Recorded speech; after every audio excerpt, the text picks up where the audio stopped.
The screen glows red. Every number is falling. Marcus Ashford watches his entire fortune vanish in real time, and there is nothing he can do to stop it. $300 million gone in an hour, then 400, then more. The phone in his hand keeps buzzing with alerts, each one announcing another catastrophe. His trading platform shows nothing but crimson lines plunging downward like knives cutting through his life. He tries to call his broker. No answer. He tries his CFO. Voicemail. He tries his business partner, the man he trusted with half his investments. The call goes straight to a recording saying the number is no longer in service. Marcus sits alone in his penthouse office, surrounded by screens that once made him feel like a god. Tonight, they make him feel like a fool. The city spreads below him, a million lights twinkling without care, without knowing that one of its most powerful men is watching his empire crumble into dust. He built this. 20 years of ruthless decisions, calculated risks, sleepless nights.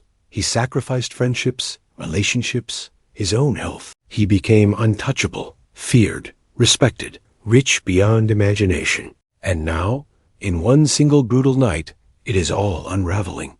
The investments that were supposed to be safe turned out to be poison. The insider information he paid for was a lie. The market crash nobody predicted hit like a tsunami, and Marcus was standing right in its path. His hedge fund collapsed. His real estate empire is drowning in debt. The tech startup he poured $50 million into just declared bankruptcy. Every asset he leveraged is now a liability. Every deal he made is now a disaster. And the worst part, the part that makes his hands shake and his chest tighten, is that he knows this is not just bad luck. This is betrayal. Someone set him up. Someone who knew exactly where to strike. Someone close. But who?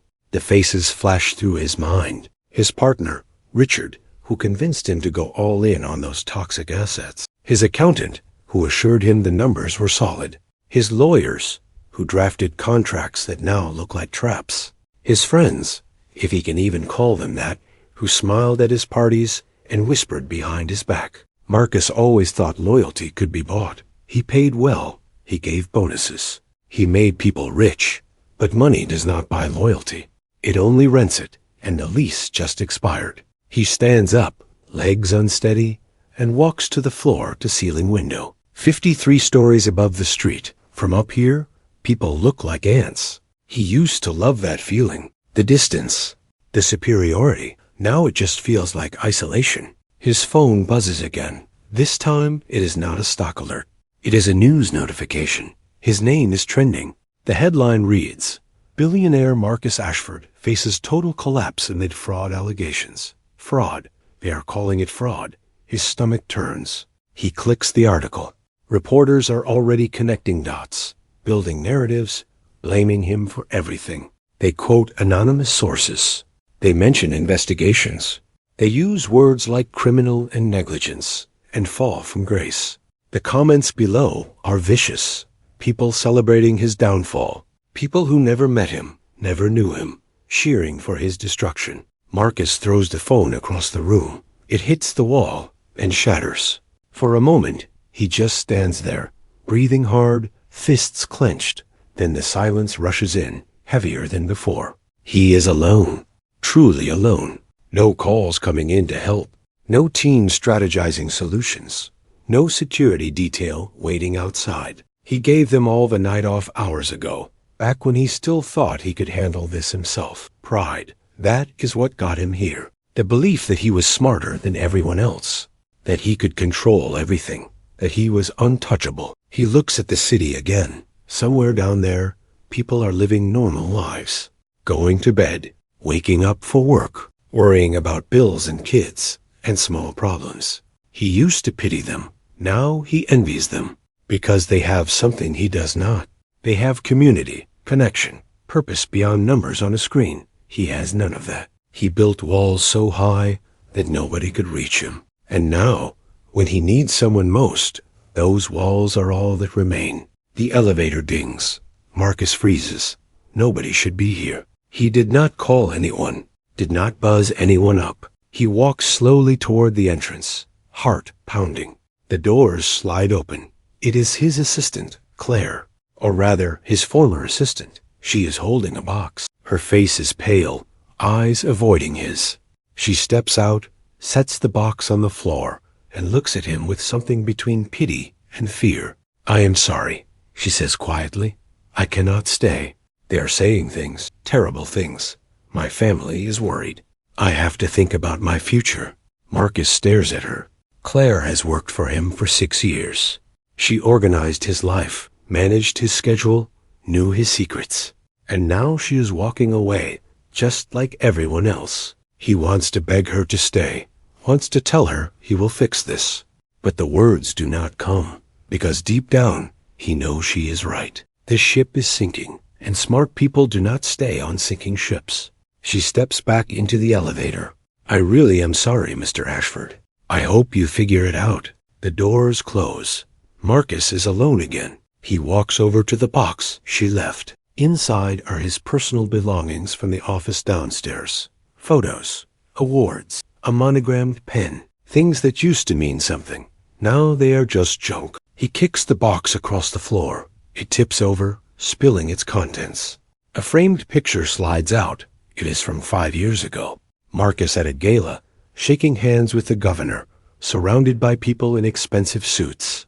Everyone is smiling. Everyone looks happy. But Marcus remembers that night. He remembers feeling empty, hollow. Even then, he knew something was missing. He just did not care enough to figure out what. He turns away from the mess and walks to his desk, opens the drawer. Inside is a bottle of whiskey he keeps for celebrations. He has not opened it in months. Tonight feels like the opposite of a celebration, but he opens it anyway, pours a glass, drinks it in one swallow, pours another. The burn in his throat is the only thing that feels real. Hours pass. The sun starts to rise. Marcus has not slept, has not eaten. He just sits in his chair, staring at nothing, the bottle half empty beside him. His phone is still broken on the floor. He does not need it anymore. There is nobody left to call. The realization settles over him like a weight. He is not just broke. He is erased. Everything he built, everything he was, is gone. And worse than gone, it is turned against him. His name is poison now. His reputation is rubble. Even if he had money left, nobody would work with him. Nobody would trust him. He is finished. The thought of what comes next terrifies him. He has no plan, no backup. He always believed he was too smart to fail, too prepared. But preparation means nothing when the ground beneath you disappears. He thinks about his penthouse. It will be seized. His cars, gone. His offshore accounts, frozen. His credit cards, declined. In a matter of days, maybe hours, he will have nothing, not even a roof over his head. He stands up, legs shaking, and walks to the window one last time. The city is waking up, people heading to work, cars filling the streets. Life moving forward, indifferent to his collapse. He wonders if anyone down there even cares. Probably not. To them, he is just another rich guy who got what he deserved. Another villain in a story they will forget by next week. He presses his hand against the glass. It is cold. He can see his reflection. Hollow eyes, unshaven face, wrinkled shirt. He does not recognize himself. For a moment, just a moment, a dark thought crosses his mind. It would be so easy. One step, one decision, and it would all be over.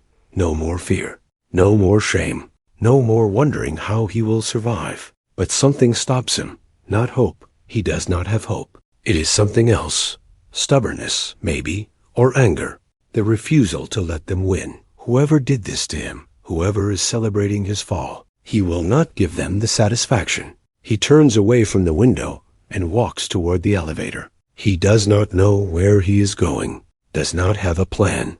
But staying here, in this glass tower that used to be his kingdom, feels like torture. He needs to move, needs to be somewhere, anywhere else. The elevator takes him down, 53 floors of silence. When the doors open, he steps into the lobby. The doorman looks at him with wide eyes. "Mr. Ashford," he starts to say, but Marcus walks past him without a word. The street hits him like a slap. Noise, smells, movement. He has not walked these streets in years. He always had a car, a driver. a buffer between himself and the world. Now there is nothing, just him and the city. People rush past, not noticing him, not caring. He is invisible. For the first time in decades, Marcus Ashford is nobody. He starts walking. No destination, no direction. Just one foot in front of the other. The sun climbs higher. The day grows warmer. His expensive shoes, handmade Italian leather, start to hurt his feet. His suit, tailored to perfection, feels heavy and wrong. He loosens his tie, unbuttons his collar, keeps walking. Hours pass. He does not know where he is anymore. The skyscrapers give way to shorter buildings. The crowds thin out. He finds himself in a part of the city he never visited, never had a reason to. His phone is still broken back in the penthouse. He has no way to call anyone, no GPS, no lifeline. He is truly on his own. And strangely, there is something almost freeing about it. Terrifying, yes, but also freeing. No emails to answer, no meetings to attend, no image to maintain, just existence. Raw and unfiltered. But freedom does not fill an empty stomach. By afternoon, Marcus realizes he is starving. He has not eaten since yesterday morning. He reaches for his wallet, opens it. Credit cards, all of them maxed out or frozen by now. There is some cash, $200. He never carries much cash, ever needed to. $200.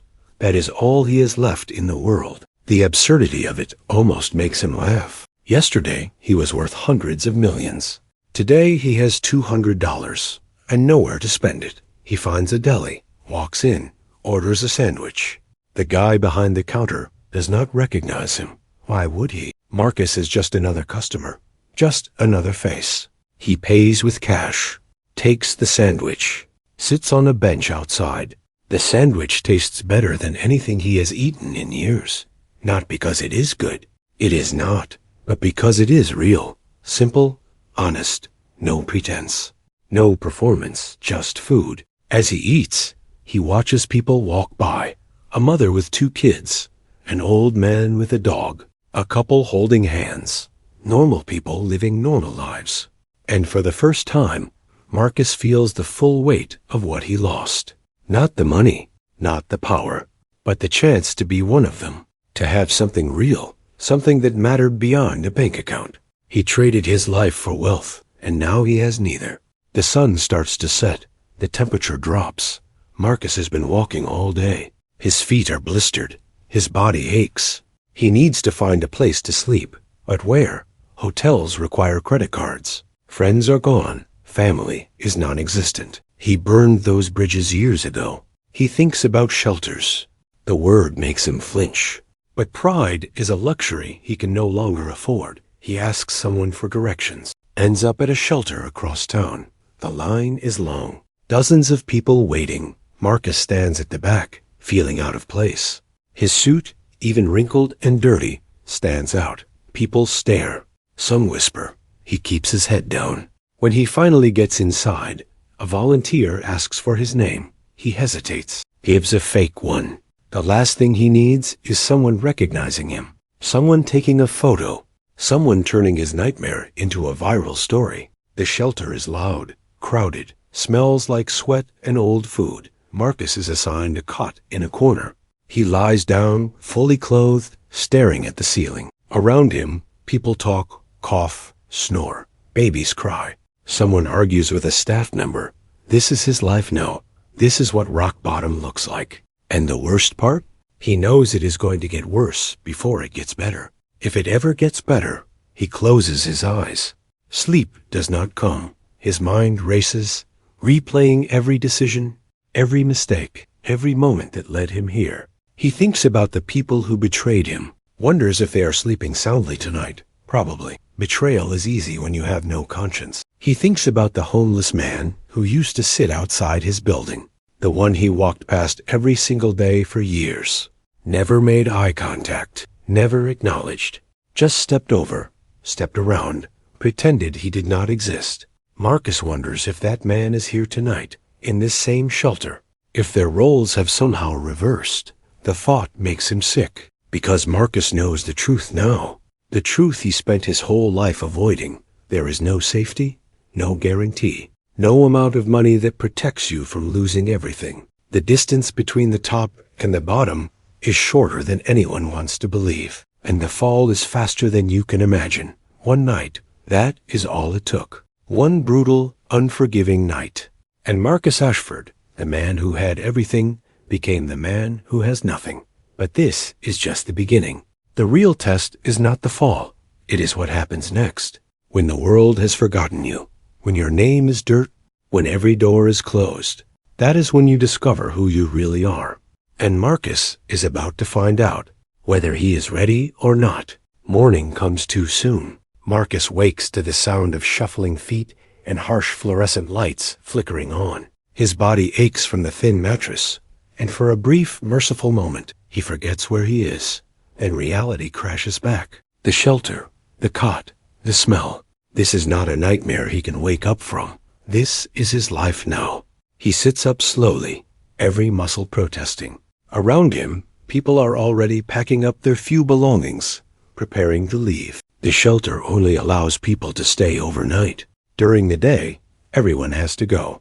No exceptions. Marcus has nowhere to go, but that does not matter. Rules are rules. He stands, straightens his wrinkled suit as best he can, and joins the line shuffling toward the exit. Outside, the morning air is cold. Marcus pulls his jacket tighter, but it does little to help. He never realized how thin his expensive suit jacket actually is.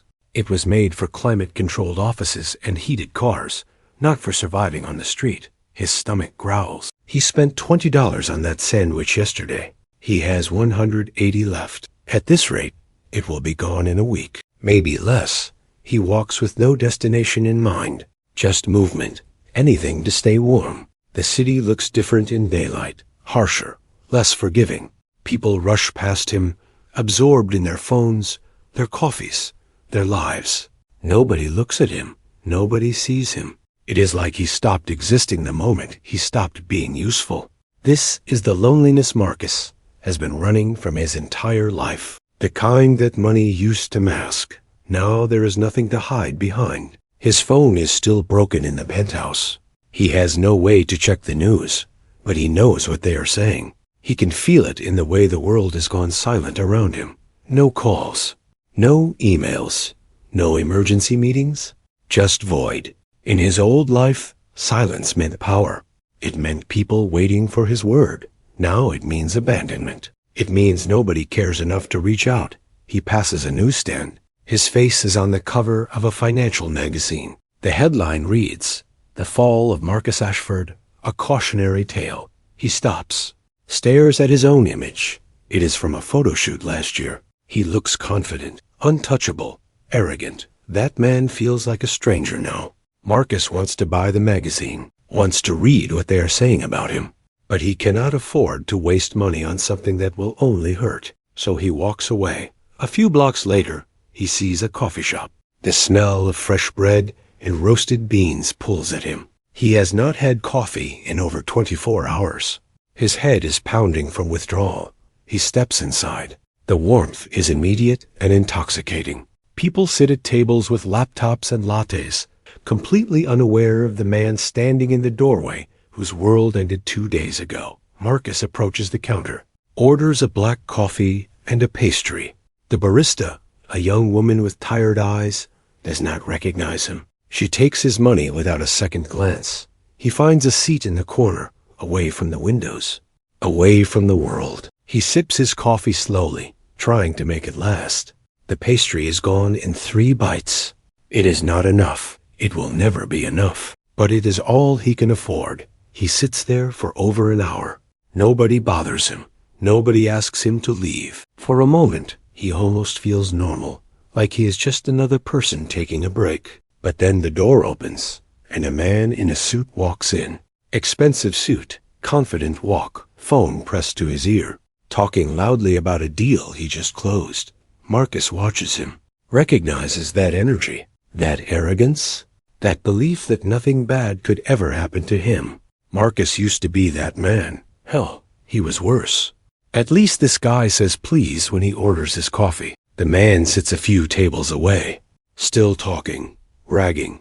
Marcus feels a surge of anger at the man, at himself, at the universe. He wants to walk over and tell him the truth, that it can all disappear, that nothing is guaranteed, that one bad night can erase everything. But he stays silent, because who would listen to a broke man in a wrinkled suit? Who would take advice from someone who lost it all? Nobody. That is who. His coffee is cold now. He forces down the last sip and leaves. Back into the cold, back into the noise. He walks aimlessly for hours. His feet hurt. His stomach growls. But stopping feels worse than moving. At least while he is walking, he has a purpose. Even if that purpose is just survival. By midday, he finds himself in a part of the city he does not recognize. Industrial buildings, empty lots, fewer people. He passes a group of men huddled around a barrel fire. They look up as he approaches. One of them nods.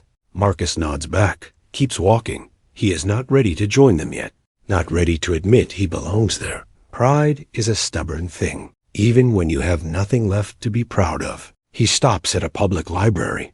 It is warm inside, quiet, free. He finds a chair in the corner and sits.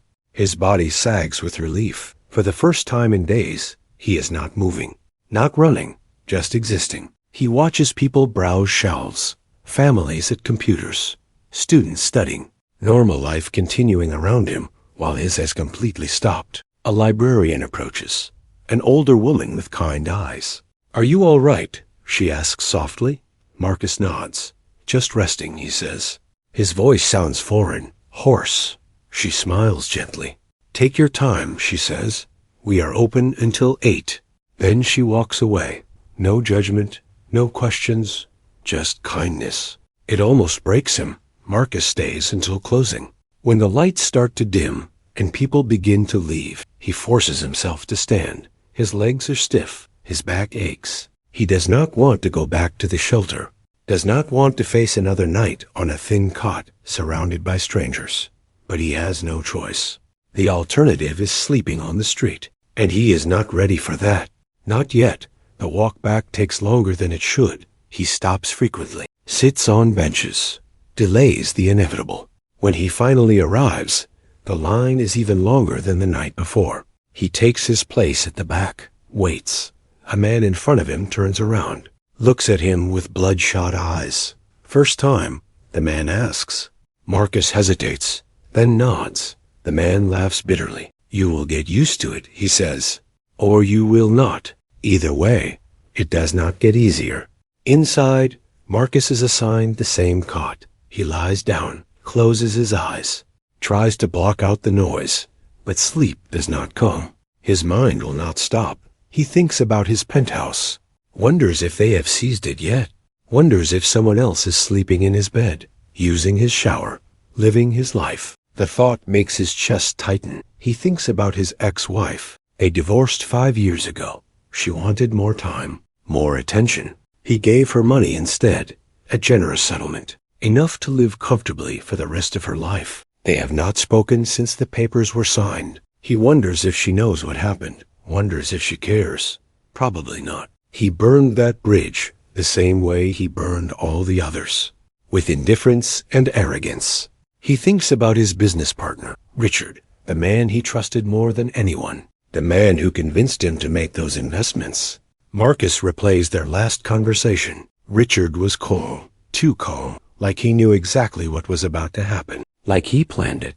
But why? What did Richard gain from destroying him? Unless Marcus was not the only target, unless this was bigger than him. The thought sends a chill down his spine. The night drags on.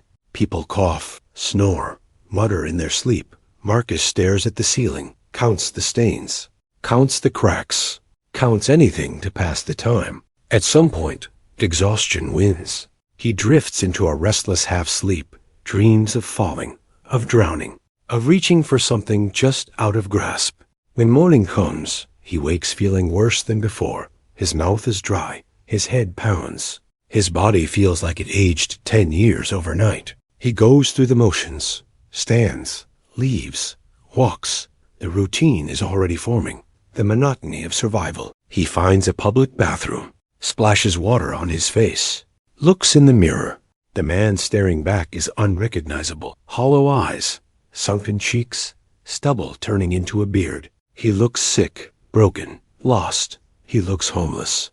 The word stings, but it is true. He has no home, no address, no place that is his. He is exactly what he used to ignore, what he used to step over without a second thought. The irony is not lost on him. For years, he walked past people like this. People begging for change. People sleeping in doorways. People who society decided did not matter. He never gave them money. Never made eye contact. Never wondered how they ended up there. He assumed it was their fault. Bad choices. Laziness. Weakness. Now he knows better. Now he knows how fast it happens. How little it takes. One bad night. One betrayal.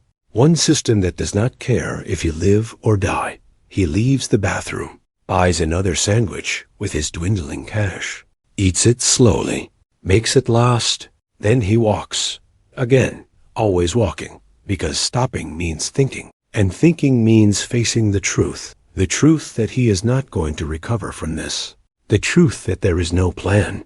No safety net. No miracle coming to save him. By the third day, his suit is filthy. The fabric is stained. The collar is frayed. His shoes are falling apart. He looks like what he is. A man who lost everything. And people can tell. They cross the street when they see him coming. They avoid eye contact. They clutch their bags a little tighter. He has become invisible, or worse, visible in all the wrong ways. He tries to think of options, people he could call, places he could go, but every door is closed. His lawyer is not returning calls, assuming he could even make a call. His accountant disappeared. His friends, the ones who used to laugh at his jokes and drink his expensive wine, are nowhere to be found. He is alone in a city of millions. That night, at the shelter, something inside him breaks. Not loudly, not dramatically, just a quiet collapse, a resignation. He is not getting out of this. This is life now, and the sooner he accepts it, the sooner the pain will stop, or so he tells himself. But the pain does not stop. It just changes, becomes something he carries instead of something that consumes him. He lies on his cot, stares at the ceiling, and for the first time since this all began, he cries, silently, tears sliding down his face into the rough pillow. Nobody notices. Nobody cares. And maybe that is the hardest part. Not the loss itself, but the fact that his loss means nothing to anyone. He is just another casualty, another story, another statistic. Marcus Ashford, the billionaire, is dead. What remains is just a man, scared, alone, wondering how he will survive tomorrow, and the next day, and the day after that, if he even wants to. On the fourth morning, Marcus wakes before the lights come on. Sleep is rare now, just fragments of unconsciousness between hours of staring into darkness. His body has started to adapt to the shelter cot, which somehow feels worse than the pain. Adaptation means acceptance. Acceptance means this is real. He joins the exodus of people leaving the shelter as the sun rises. The cold bites harder today. Winter is coming. Marcus has no coat, just his suit jacket that was never meant for weather like this. He shoves his hands deep into his pockets and walks. His route has become predictable. Same streets, same shortcuts, same benches where he rests. Survival has its own geography. Without meaning to, his feet carry him back toward his old building. He knows he should not go there, knows it will only hurt, but something pulls him. Maybe nostalgia, maybe masochism, maybe just the human need to see proof that his old life actually existed, that it was not all a fever dream. The building stands exactly as it always did, tall, glass, gleaming in the morning sun. Marcus stops across the street and stares up at it. 53 floors. His penthouse at the top. Someone else's now. Or maybe empty, seized, waiting to be auctioned off to the highest bidder. His kingdom reduced to a line item in a bankruptcy proceeding. The doorman is different, younger. Marcus does not recognize him, which means the doorman definitely does not recognize Marcus. Not like this. Not in a filthy suit with a beard and hollow eyes. Marcus used to tip that doorman $1,000 every Christmas. Used to shake his hand, remember his name. or at least pretend to. Now he is just another face on the street. He is about to turn away when he sees it. The corner, the spot where the homeless man used to sit. For years, that man was a fixture, part of the landscape. Marcus passed him every single day on his way in and out of the building, morning, evening, sometimes late at night, when Marcus worked until the city slept. The man was always there, always in the same spot, with the same torn blanket, the same cardboard sign that Marcus never bothered to read. The spot is empty now. Marcus feels a strange pang of something. Not quite guilt, not quite curiosity. Something in between. He wonders where the man went. If he is still alive. If he found somewhere warmer to sleep. If he even remembers the businessman in the expensive suit who walked past him 1,000 times without ever looking down. Marcus crosses the street, approaches the corner.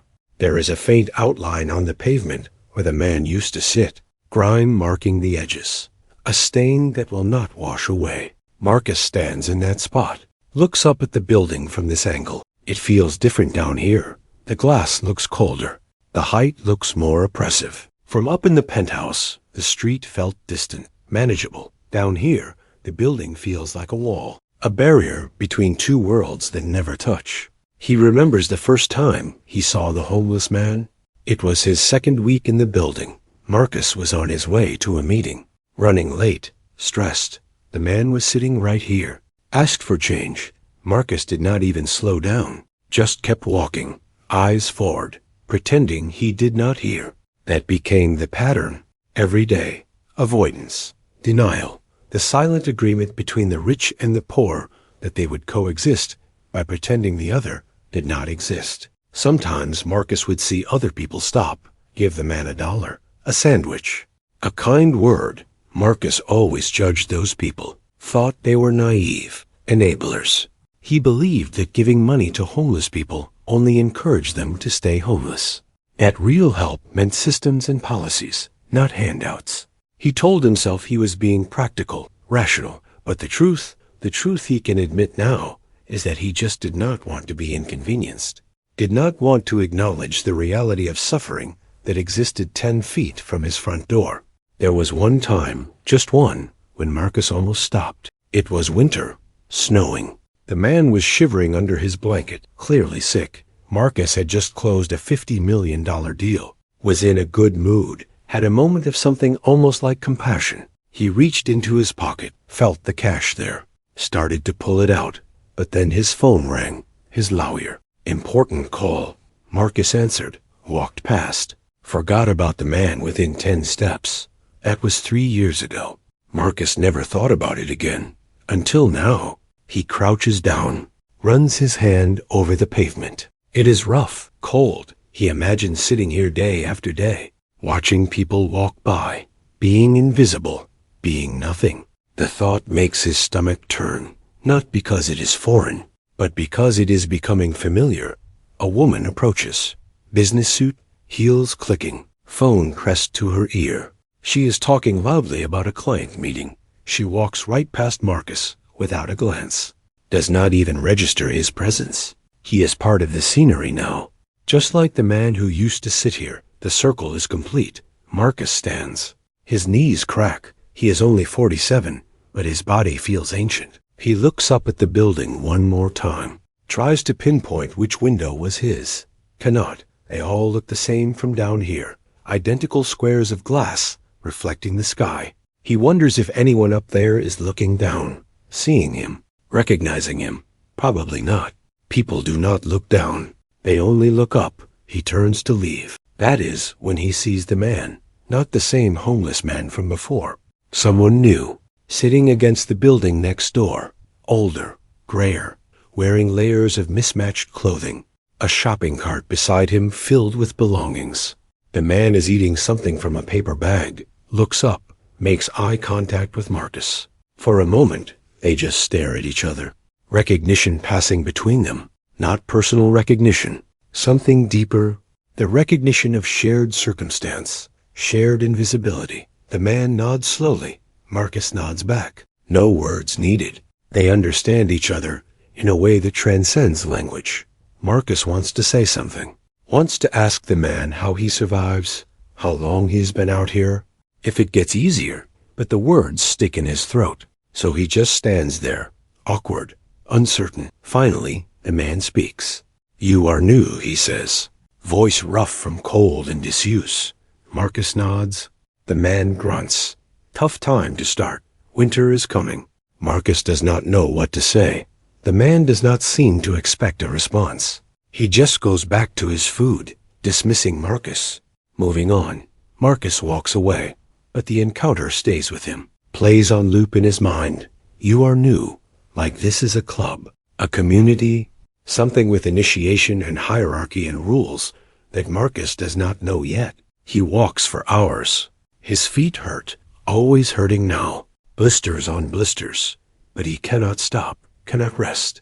Resting means being seen, being judged, being moved along by police or security guards who do not want him loitering. So he walks. Past shops he used to browse, restaurants he used to frequent, gyms he used to belong to. Every place is a memory, a reminder of what he lost. He passes a man handing out flyers. The man tries to give one to Marcus. Marcus waves him off, does not want whatever it is, does not care. The man persists. Free meal, he says. Community center. 3 blocks that way. Marcus stops, looks at the flyer. It advertises a soup kitchen, open daily, no questions asked. His stomach growls. He has $40 left. A free meal means his money lasts longer. He follows the directions, finds the community center in a church basement. The line is already long. People waiting patiently, some talking, some silent, all hungry. Marcus joins the line, keeps his head down, does not want to talk, does not want to connect, just wants food. The line moves slowly. When Marcus finally reaches the front, a volunteer hands him a tray. An older woman with kind eyes and a warm smile. She does not ask his name, does not ask his story, just gives him food, soup, bread, an apple. Marcus thanks her quietly, finds a seat at a long table, sits next to a younger man with a backpack. The soup is thin but hot. Marcus eats slowly, savoring every bite. The bread is stale but filling. The apple is bruised but sweet. It is the best meal he has had in days. Not because of quality, but because he needed it.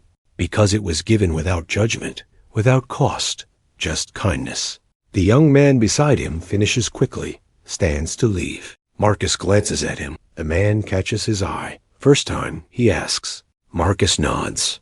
Gets easier, the man says. Not better, just easier. Then he is gone. Marcus sits there long after his tray is empty, watches people come and go, sees the volunteers serving with patience and care, sees the gratitude on faces that have nothing left but appreciation. This is community, real community, not the fake networking events he used to attend where everyone had an agenda. This is people helping people because it is the right thing to do. Marcus has never experienced anything like it. When he finally leaves, the sun is setting. The temperature is dropping fast. Marcus wraps his arms around himself and starts the long walk back to the shelter. His mind keeps returning to that corner, to the spot where the homeless man used to sit, to the spot where Marcus walked past every single day without stopping, without caring, without seeing the human being sitting there. He thinks about all the times he justified his indifference, told himself it was not his responsibility, that he paid taxes, that he donated to charities, that writing checks was enough, but it was never about helping. It was about easing his conscience, about maintaining his image, about being able to say he gave back without actually giving anything that mattered. Money was easy. Money was impersonal. Money let him keep his distance. What would have happened if he stopped? If he talked to that man? If he saw him as a person instead of a problem? Would it have changed anything? Would it have changed Marcus? He will never know. The opportunity is gone. The man is gone. And Marcus is the one sitting on the street now. The one being ignored. The one being stepped over. Karma is not subtle. That night at the shelter, Marcus cannot sleep. His mind is too loud, too full. He keeps seeing that empty corner. Keeps imagining the man who used to sit there. Wonders if anyone noticed when he disappeared. If anyone cared. Probably not. People do not notice the absence of things they trained themselves not to see. Marcus closes his eyes, forces himself to breathe, to calm down. But the guilt sits heavy on his chest. Not just guilt for ignoring that one man. Guilt for ignoring all of them. Every person he ever walked past. Every face he ever looked through. Every human being he decided did not deserve his time or attention. He built his fortune by being ruthless. By putting profit over people. By convincing himself that success justified everything. Now he knows the cost. And it is too high. Morning comes. Another day. Another cycle. Marcus goes through the motions. Leaves the shelter. Walks. Searches for food. Tries to stay warm. But something has shifted. He cannot stop thinking about that corner. About the man who used to sit there. He needs to know what happened. Needs to understand. Needs something to focus on besides his own misery. He goes back to the building. Stands across the street. Watches. Waits. An hour passes. Then, too, the new doorman glances at him occasionally, but does not approach. Marcus is not causing trouble. Just standing. Watching. Remembering. Finally, he sees someone he recognizes. An older woman who lives in the building. Used to ride the elevator with Marcus sometimes. They never spoke. Just polite nods. Shared space. Marcus crosses the street, approaches her before he can talk himself out of it. "Excuse me," he says. His voice cracks. She stops. Looks at him. Does not recognize him. He sees the wariness in her eyes. The instinct to keep walking. "Please," he says quickly. "I just have a question about the man who used to sit here. On this corner? Do you know what happened to him?" She studies him, weighing the risk, deciding if he is dangerous. Finally, she speaks. "He died," she says simply. "Last month. Cold night. Heart attack, they think. Nobody found him until morning." Then she turns and walks into the building. Leaves Marcus standing there, frozen, dead. The man is dead. Marcus feels like he has been punched. He stumbles back, leans against the wall. Dead, gone, erased. And nobody cared. Nobody mourned. He was just removed, like trash. Like something unwanted. The city moved on. The corner emptied. Life continued. As if he never existed. Marcus slides down the wall, sits on the pavement, right there, in broad daylight, in front of his old building. He does not care who sees, does not care what they think. The man is dead, the man he ignored for years. The man he could have helped, could have known, could have saved maybe, with just a moment of human decency. And now he is gone. And Marcus will never have the chance to apologize, to make it right, to see him as a person instead of an inconvenience.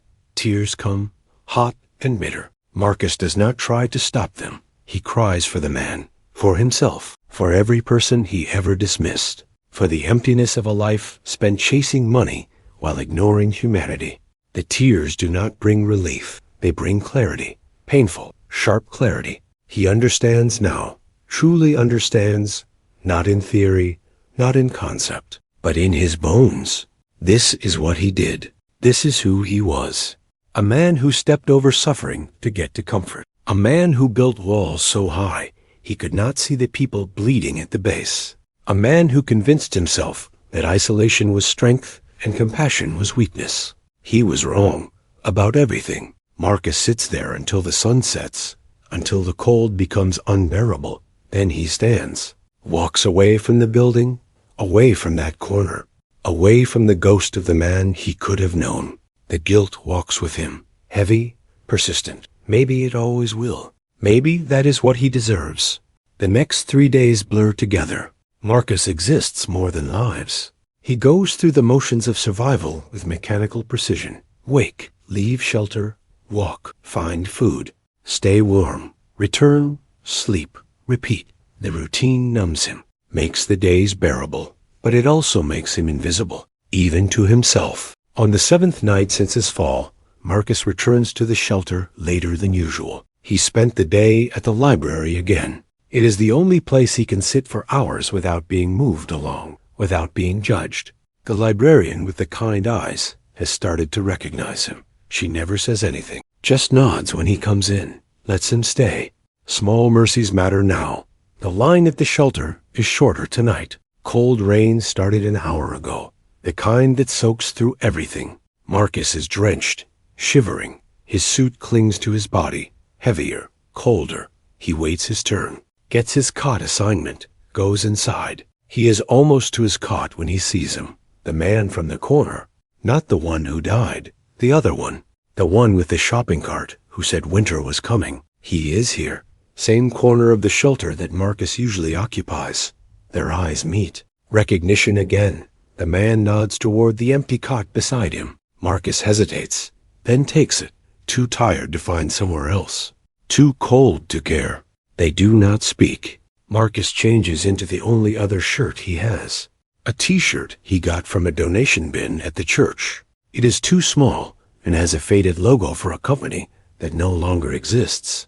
But it is dry. That is all that matters. He lies down, pulls the thin blanket over himself, shivers violently. "You are going to get sick," the man says. First words between them. Marcus does not respond, does not have the energy. The man grunts, pushes something toward Marcus.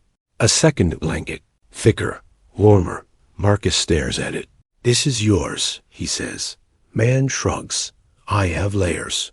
You do not. Take it." Marcus wants to refuse, pride rearing its head again. But he is so cold, so tired. He takes the blanket, wraps it around himself. The warmth is immediate, almost painful. "Thank you," he whispers.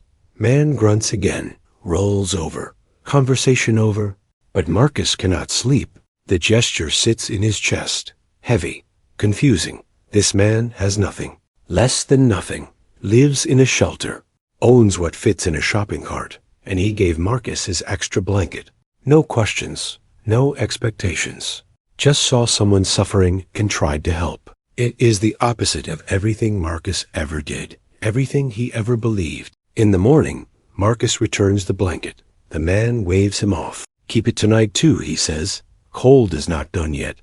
Marcus does not know how to respond, does not understand this exchange. Where is the angle? Where is the catch? People do not help without wanting something. That was always his experience, his truth. But this man asks for nothing, expects nothing, just helps. They fall into a routine. Marcus and the man, whose name he learns is Thomas, end up near each other most nights. They do not talk much. Thomas is not a talker, but there is a silent understanding between them. A bond formed not from words, but from shared reality. They are in this together. The bottom, the forgotten, the invisible. Thomas teaches Marcus things, small things, survival things. Which bathrooms let you wash up without being harassed? Which restaurants throw out food at the end of the night? Which streets are safe? Which corners belong to which people? The unwritten rules of street life. Thomas shares this knowledge casually, never condescending, never pitying, just practical information between equals. Marcus is grateful, but also ashamed. Ashamed that he needs this help. Ashamed that he never thought to offer it when he had the power to. Ashamed of who he was. Who he still is, maybe, because taking help is easier than he thought, and that scares him.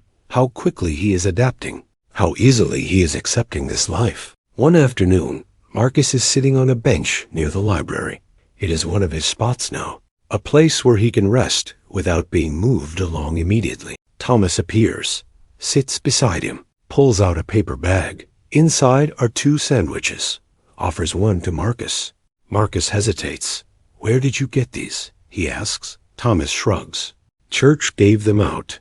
Took extra. Figured you would be hungry." Marcus takes the sandwich. His hands shake slightly. Not from cold this time, from something else. Emotion he cannot name. They eat in silence. The sandwich is simple, peanut butter and jelly. But Marcus cannot remember the last time food tasted this good. Not because of flavor, because of what it represents. Kindness, thoughtfulness, care. "Why are you helping me?" Marcus asks suddenly. The question surprises both of them. Thomas chews slowly, thinking, finally speaks. "Because someone helped me once. When I first ended up here, Guy gave me his coat, his only coat. I did not understand it then either. Thought there had to be a catch. But there was not. He just saw someone cold and gave him warmth. So I do the same. Pass it on. Marcus feels something crack inside. What happened to him? The guy who gave you the coat? Thomas looks away. He died 2 winters ago. Pneumonia. He pauses. Should have kept the coat, probably. But that is not the point. The point is, he saw me. Really saw me. Made me feel human again, when everyone else pretended I did not exist. Cannot repay him. But I can do the same for others. The words land like stones in still water. Ripples spreading. Marcus thinks about the man who died on his corner. Wonders if anyone helped him. Wonders if anyone saw him. Probably not. Marcus certainly did not. He was too busy. Too important. Too blind. They sit in silence until the sun starts to set. Then Thomas stands. Cold tonight, he says. Shelter is going to be packed. Get there early if you want a cot. Marcus nods. Thanks for the sandwich. Thomas waves it off. See you there. Then he is gone, pushing his shopping cart down the street, whistling something off-key. A man with nothing acting, like he has everything. Marcus sits there longer, thinking, processing. This is not what he expected. Any of this. He thought the streets would be dangerous, violent, every man for himself, and maybe parts of it are. But there is also this, community, kindness, people with nothing sharing what little they have. It is more humanity than Marcus ever saw in boardrooms. More care than he ever experienced at charity galas. Real, unfiltered, honest. That night, Marcus gets to the shelter early like Thomas suggested, claims his usual cot. Thomas arrives an hour later, nods at Marcus, settles in. They do not talk, just exist near each other. Marcus realizes this is friendship, maybe the first real friendship he has had in decades. Built not on transactions, but on presence. Not on what they can get from each other, but on simply being there, bearing witness, surviving together. Over the next week, the pattern continues. Thomas shares food when he has it. Marcus does the same on the rare occasion he has extra.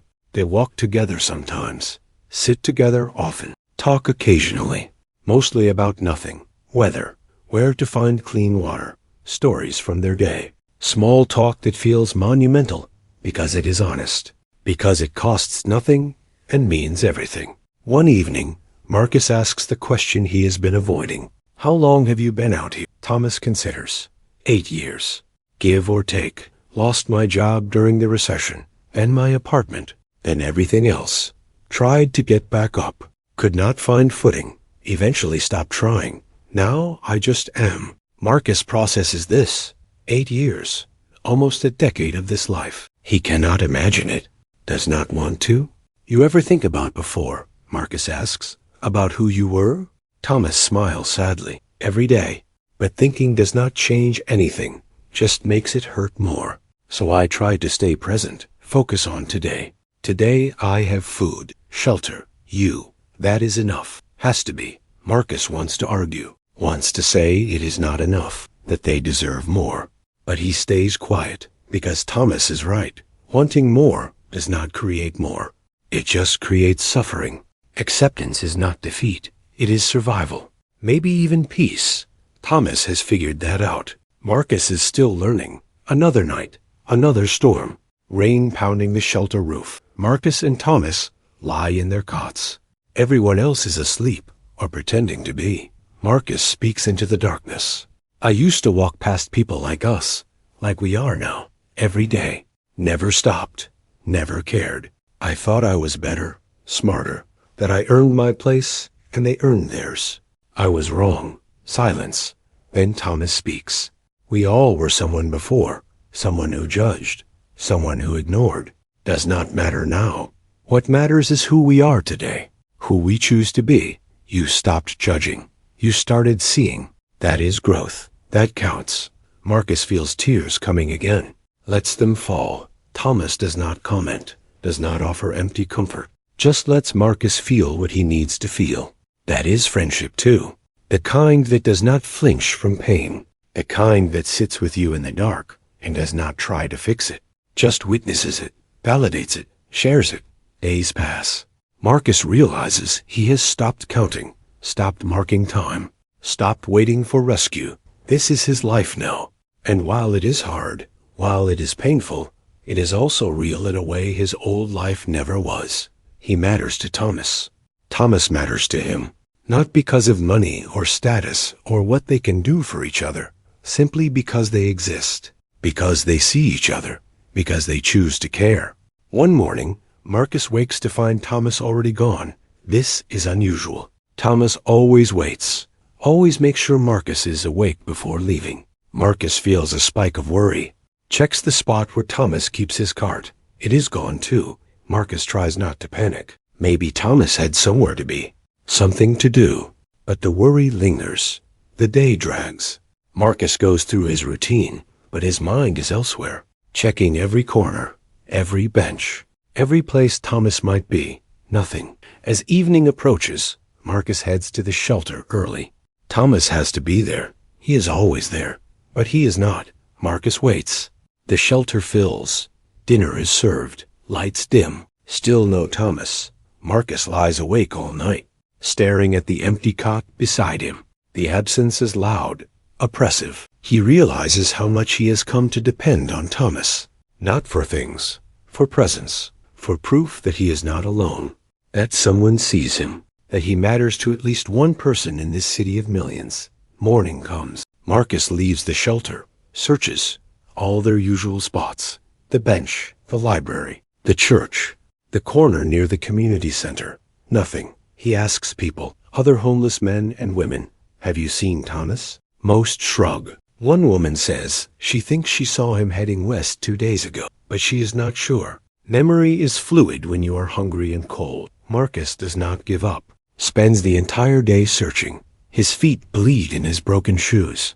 His stomach cramps from hunger. He ignores it all. He has to find Thomas. Has to know he is okay. Because if something happened to Thomas, if Marcus lost the only friend he has, the only person who saw him as human, he does not know how he will survive. Not physically, mentally, emotionally. As the sun sets, Marcus finds himself back at their bench, the one where they ate sandwiches, where Thomas told him about the man who gave him a coat. Marcus sits, exhausted, defeated, empty. Thomas is gone. Maybe moved to another shelter. Maybe left the city.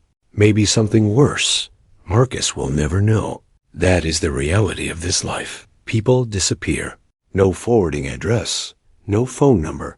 Just gone, like they never existed. Marcus sits there as darkness falls, as the temperature drops, as the city lights up around him. He thinks about going back to the shelter, claiming his cot, going through the motions. But the thought of that empty cot beside him is unbearable. So he stays, on the bench, in the cold, alone again. Then he hears it. The familiar squeak of a shopping cart wheel. Marcus turns. Thomas emerges from the darkness, pushing his cart, grinning. "Sorry," he says. "Had to go upstate. Friend of mine runs a place. Needed help for a few days. Did not have a way to tell you. Thought I would be back sooner." Marcus does not know what to say. Relief floods through him so intensely it hurts. He stands, almost hugs Thomas. Stops himself. They are not those kind of friends. Not yet. Instead, he just says, "I thought something happened." Thomas nods. "I know. I am sorry. Happens out here. People vanish. Usually not for good reasons. But I am back. Not going anywhere." They walk to the shelter together, side by side. Marcus realizes something profound. Thomas came back, not because he had to. Not because Marcus gave him anything or did anything for him. Thomas came back because he cared. Because their friendship mattered. Because in a world that constantly tells them they do not matter, they matter to each other.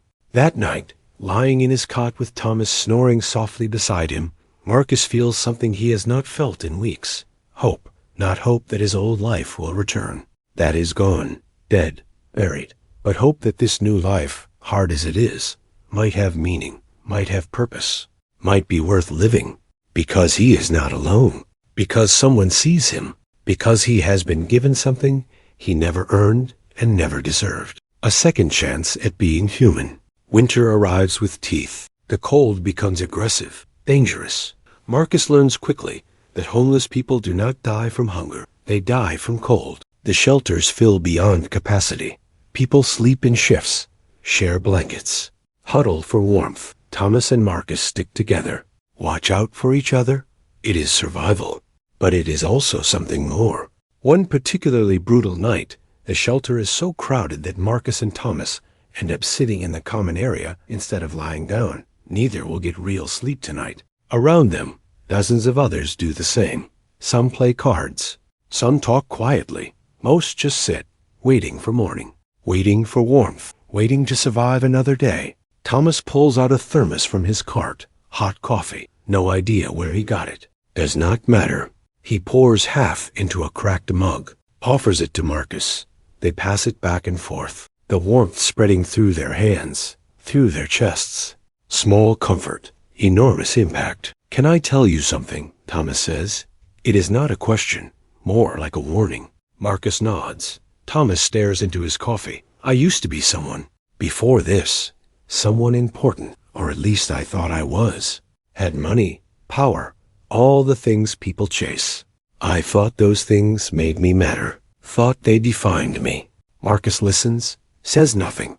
This is the most Thomas has ever shared, the most vulnerable he has been. Thomas continues, "I worked in finance, made millions, had a house, cars, a wife, kids, the whole package. I worked constantly, barely saw my family, told myself it was for them, but it was for me, for my ego, for the scoreboard. I wanted to win, to prove I was better than everyone else." The words echo in Marcus. His own story, his own mistakes. Thomas keeps talking. Then the market crashed. Not the recent one, the big one. Years ago, I lost it all. Every dollar. But worse than that, I lost myself. Because I realized I had built my entire identity on money. Without it, I did not know who I was. Did not recognize myself. My wife left. Took the kids. I do not blame her. I was a stranger. Angry, broken, impossible to live with. Thomas pauses.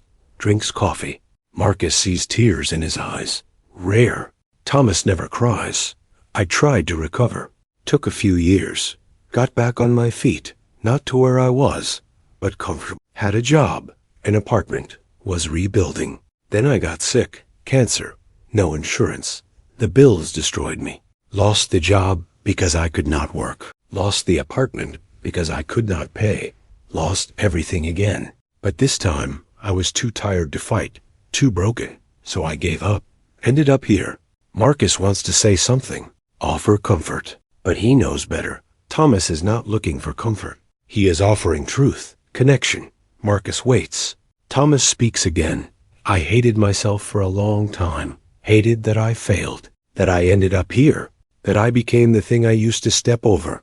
But somewhere along the way, I stopped hating, started accepting, started seeing the world differently." How Marcus asks quietly. Thomas looks at him. "When you have nothing, you see what matters. Family. I do not have them anymore, but I understand their value now. Community. These people here, we take care of each other, not because we have to, because it is right. Kindness. A stranger giving you a sandwich. Someone offering their blanket. That is love. Real love. Not the fake version I performed when I had money." Thomas gestures around the shelter. "I have more here than I ever had before. Not in things, in meaning.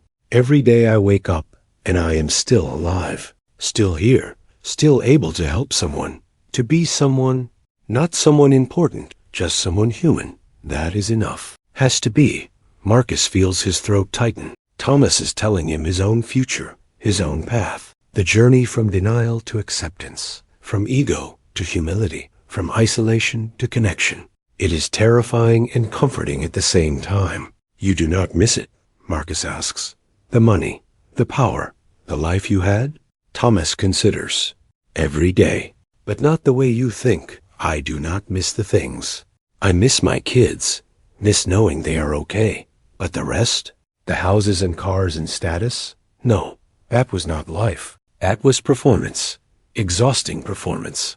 Here, I can just be. No pressure, no competition, no pretending. It is freedom in a strange way. Painful freedom, but freedom."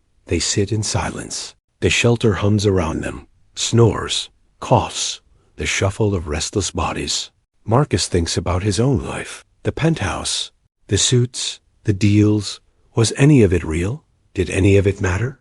Or was he just performing too, playing a role, chasing validation, running from the fear that without money, he was nothing? I used to walk past a man on my corner, Marcus says suddenly, every day for years. Homeless man, never looked at him, never acknowledged him, never saw him as human, just an obstacle, a reminder of failure, something to avoid. He died last month, heart attack, nobody cared. And I realized I could have known him, could have helped him, could have seen him, but I chose not to, because it was easier, because I was selfish, because I thought I was better. Thomas nods slowly. I was that man too, the one who ignored, the one who judged. We all were. That is the disease of wealth. It separates you, makes you think you are different, special, above, but we are not. We are all just people, trying to survive, trying to matter, trying to connect. Money does not change that. It just masks it. Marcus feels tears now, hot on his cold cheeks. I do not know how to come back from who I was. Do not know how to forgive myself. Do not know how to be better. Thomas turns to him, puts a hand on his shoulder. You already are better. You are here. You are seeing. You are feeling. That is the first step. Maybe the only step that matters. The rest is just time, just choosing every day to be human instead of hiding. They sit together until dawn, talking, sharing, excavating their pasts, finding echoes in each other's stories. Marcus learns that Thomas had 2 kids, a boy and a girl. He has not seen them in 7 years, does not know where they are. If they think about him, if they hate him, the pain in his voice is raw, unbearable, but Thomas carries it every day. Because he has no choice. Marcus shares his own losses. His ex-wife, who wanted love and got money. His friends who were never really friends. His partner who probably destroyed him. The empire built on sand. The ego that demanded feeding. The loneliness masked by success. He talks until there is nothing left to say, until he is empty, hollowed out. Thomas listens to all of it, never judges, never offers solutions. Just listens, witnesses, understands. As the sun rises and the shelter begins to stir, Thomas speaks one more time. You know what I learned out here?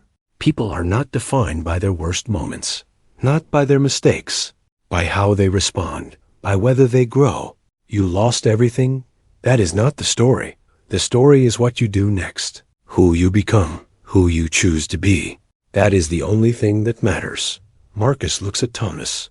This man with nothing, this man who society discarded, this man who radiates more wisdom and compassion than anyone Marcus ever met in a boardroom.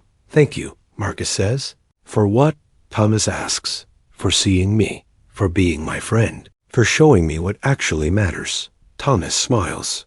That is what we do here. We see each other, because the world stopped seeing us, so we have to see each other, have to be each other's proof that we exist, that we matter, that we are still human. They stand, gather their few belongings, prepare to leave the shelter for another day, another survival. But Marcus feels different, lighter, not because his situation has changed. It has not. He is still homeless, still broke, still invisible to most of the world. But he is seen by Thomas, and he sees Thomas. That connection, that friendship, that mutual recognition of humanity, it is more valuable than anything he lost, more real than anything he ever had. As they step into the cold morning, Thomas turns to Marcus. You are going to make it. I do not know what that looks like for you. Do not know if you get back what you lost or build something new, but you are going to make it because you are not alone anymore. You have me, and I have you. That is enough to survive on. Marcus nods. For the first time since his fall, he believes it. Believes he might survive this. Not because of a plan, not because of hope for rescue, but because he has a friend, a real friend, someone who knows his worst and still chooses to sit beside him. That is grace. That is redemption. That is everything. They walk together into the city, 2 invisible men, 2 forgotten souls, 2 humans who found each other in the darkness and decided to be lights, not bright lights, not lights that change the world, just small lights, enough to see by, enough to keep going, enough to matter. 3 months pass. Winter loosens its grip. Spring arrives hesitantly. Marcus and Thomas have become fixtures in each other's lives. Inseparable. They have their routines, their spots, their rhythm, the shelter, the library, the church, the bench. They navigate the city together, share everything: food, stories, silence. It is a life, hard, precarious, but a life. Marcus has changed, not just externally, though he barely recognizes himself in reflections. Beard grown wild, skin weathered, clothes worn to threads. The internal changes run deeper. He no longer thinks about his old life with longing, mostly with curiosity. Who was that man? That stranger in expensive suits who thought money meant success? He feels no connection to him anymore. That version of Marcus died. Something else was born in its place. He talks to people now, other homeless individuals, learns their names, their stories, realizes that every single person out here has a history, a life before, dreams that died, families that scattered, mistakes that compounded. Nobody starts here. Everyone arrives through tragedy, and everyone deserves to be seen, to be known, to be treated as human. One afternoon, Marcus and Thomas sit on their bench. The sun is warm, first real warmth in months. Thomas is teaching Marcus how to fix a broken cartwheel, practical knowledge, street wisdom. Marcus watches Thomas work, hands skilled despite years of hardship, mind sharp despite lack of stimulation. This man could have done anything, been anyone, but life had other plans. And Thomas adapted, survived, even found peace in the chaos. You ever think about what comes next? Marcus asks. Thomas shrugs. Try not to. Thinking too far ahead is dangerous. Makes you want things you cannot have. Makes you forget what you do have. Better to stay present. Stay today. Thomas pauses. Why? You thinking about next? Marcus does not answer immediately. The truth is, he has been thinking about it, not constantly, but in quiet moments. In the space between survival tasks, he has been wondering if this is it, if this is his forever, and if it is, can he accept it? Can he find peace like Thomas did? Or will he always feel like he is waiting for something, some rescue, some miracle, some return to before? I do not know, Marcus finally says. Part of me has accepted this, accepted that I am never going back, that this is my life now. But another part, a small part, still wonders if there is more. Not more money, not more power, just more purpose, more impact, a way to use what I learned, what I lost, to help others avoid the same mistakes. Thomas nods slowly. That is not a bad thing. Wanting purpose, wanting to matter, just have to be careful. Cannot help others until you help yourself. Cannot give from an empty well. You are still healing, still learning, still becoming. Maybe purpose comes later. Or maybe this is the purpose. Being here, being present, being a friend. Marcus considers this. Maybe Thomas is right. Maybe survival is enough. Maybe friendship is enough. Maybe this small life, this invisible existence, has more meaning than his grand empire ever did. But the restlessness persists. The feeling that there is unfinished business. Not with his old life. That is dead. But with the future, whatever that looks like. Days later, Marcus is at the library, his sanctuary. He sits in his usual corner, reading newspapers people left behind, catching up on the world that continues without him. He comes across an article about his old company. It has been liquidated, assets sold, employees laid off, the empire dismantled. Marcus feels nothing. No grief, no regret, just distance. Like reading about someone else's life. But then he sees something else, a smaller article, about a nonprofit being started, financial literacy for low-income families, teaching people how to manage money, how to avoid predatory loans, how to build savings. The article mentions they are looking for volunteers, people with financial knowledge willing to teach. Marcus stares at the article for a long time. This is it. This is the thing he has been feeling. Not a return to his old life, but a way forward, a way to use what he knows, what he learned through loss. He could teach people, help them avoid the mistakes he made, the traps he fell into, the arrogance that destroyed him. He could be useful again, not as a billionaire, as a human, as someone who survived, as someone who learned. He tears out the article, folds it carefully, puts it in his pocket, then sits there, thinking, processing, afraid, because this means change, means stepping out of the comfortable routine he and Thomas built, means risking rejection, means admitting what he was, who he was. The idea terrifies him. That night, he tells Thomas, shows him the article, explains his idea. Thomas reads slowly, then looks at Marcus. You want to do this? Marcus nods. I think so. I think I need to. Thomas is quiet for a long time, then he speaks. You know what this means. You have to use your real name, have to tell them who you were. They are going to Google you, find all the articles, all the accusations, all the hate. You ready for that? Marcus has not thought about that part, has been avoiding his real identity for months, hiding behind a fake name, anonymous in his suffering. But Thomas is right. If he wants to do this, really do this, he has to own his past, own his failures, stand in the truth of who he was and who he's now. The thought makes him nauseous, but he nods. I am ready, or I will be. Thomas smiles, small, proud, and I am proud of you. This takes guts, more guts than making money ever did. He pauses. You want me to come with you when you go? Marcus looks at him, grateful, terrified. Would you? Thomas nods. Of course. We are in this together, whatever this is. The next morning, they walk to the non-profit office together. It is in a community center across town. Takes them 2 hours on foot. Marcus is nervous, has not been inside a professional building in months, has not looked anyone in the eye and said his real name, has not asked for anything except survival. This feels enormous, impossible. They arrive. The building is small, old, windows dusty, door creaky. Nothing like the glass towers Marcus used to inhabit, but it feels welcoming, real. They step inside. A woman sits at a desk, young, tired. She looks up. Can I help you? She asks. Her eyes flick over Marcus, over Thomas, assessing, judging. Marcus feels the familiar shame rising, but he pushes through. My name is Marcus Ashford, he says, voice shaking slightly. I saw your article about needing volunteers.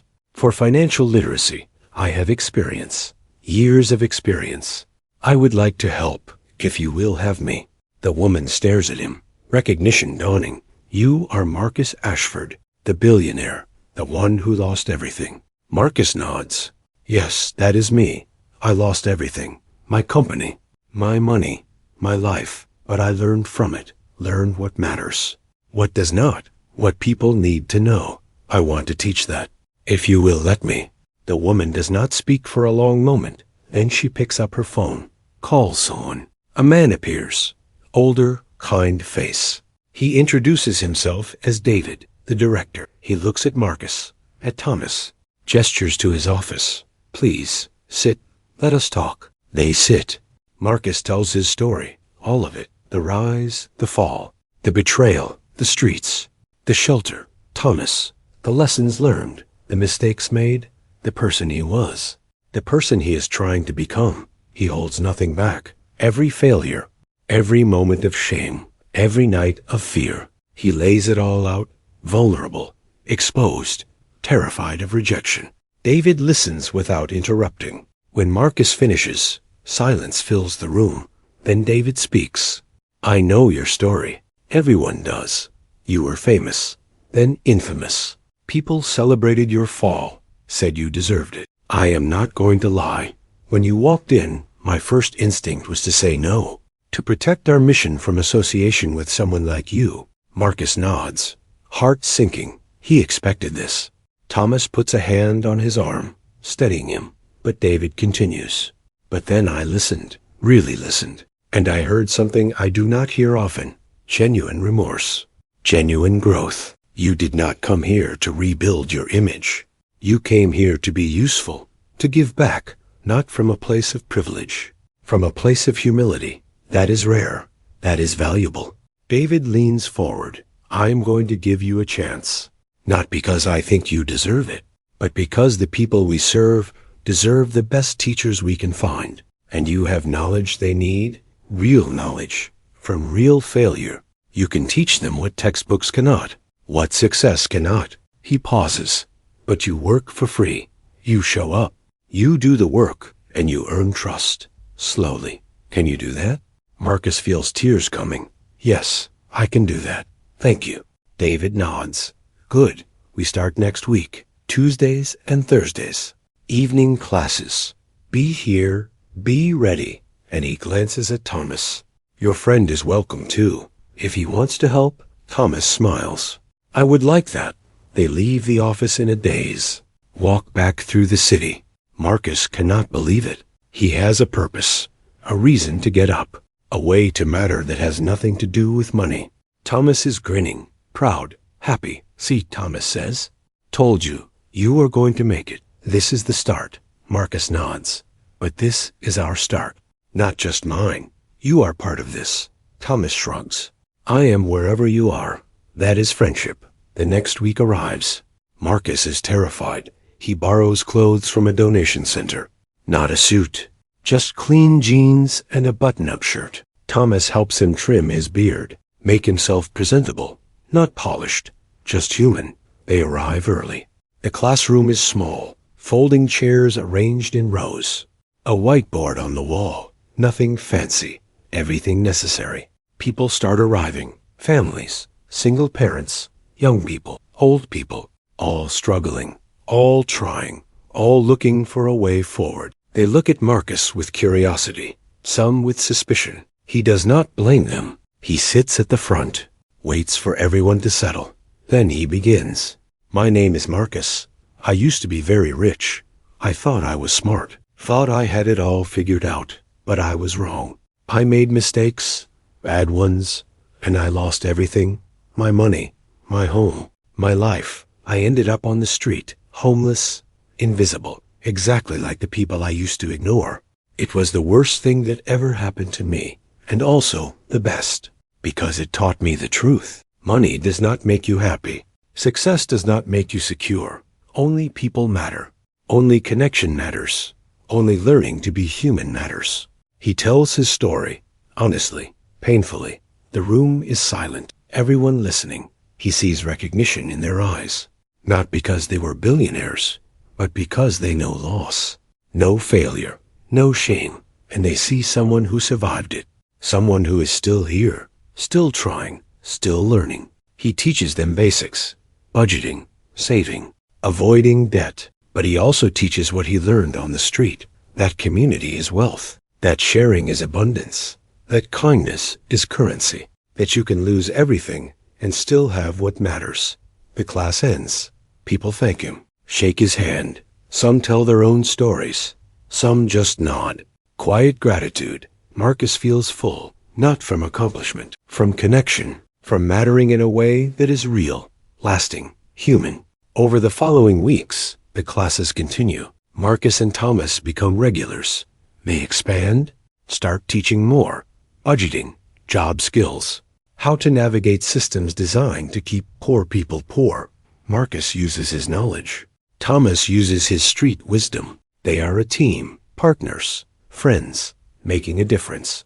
One person at a time. Marcus still lives in the shelter, still walks everywhere, still has nothing in material terms. But he has something more valuable. Purpose, community, friendship, redemption. Not the kind that erases the past, the kind that acknowledges it, learns from it, uses it to build something better. One evening, after class, a young woman approaches Marcus. She has been coming for 3 weeks. Quiet, attentive. She speaks softly. Thank you for being honest, for not pretending you have it all together. It gives me hope that I can fail and still be okay, still be valuable, still matter. Marcus feels his throat tighten. That is all he ever wanted, to matter, not as a billionaire, as a person, as a teacher, as a friend. You already matter, he tells her. You always did. Do not let anyone tell you different. Months pass. Marcus finds a rhythm. The classes grow. More people come. Word spreads. The man who lost everything teaching others how to survive, how to thrive, how to find value beyond money. It is unconventional, raw, powerful. Media hears about it, wants to do a story. Marcus refuses. This is not about him, not about redemption arcs or feel-good narratives. This is about the people he serves, about their dignity, their journey, their humanity. But the shelter director approaches him one day, tells him there is a small apartment above the nonprofit, single room, nothing fancy. They want to offer it to him, rent-free, in exchange for his work. Marcus is stunned, overwhelmed. He looks at Thomas. "I cannot take it if you are not included." Thomas smiles. "Already talked to them. There is space for both of us, if you want." Marcus does want. More than anything, not because he needs shelter, but because he wants to share it with the person who saved him, who saw him when nobody else did, who taught him what actually matters. They move in the next week. 1 room, 2 beds, a kitchenette, a bathroom. It is smaller than Marcus's old closet.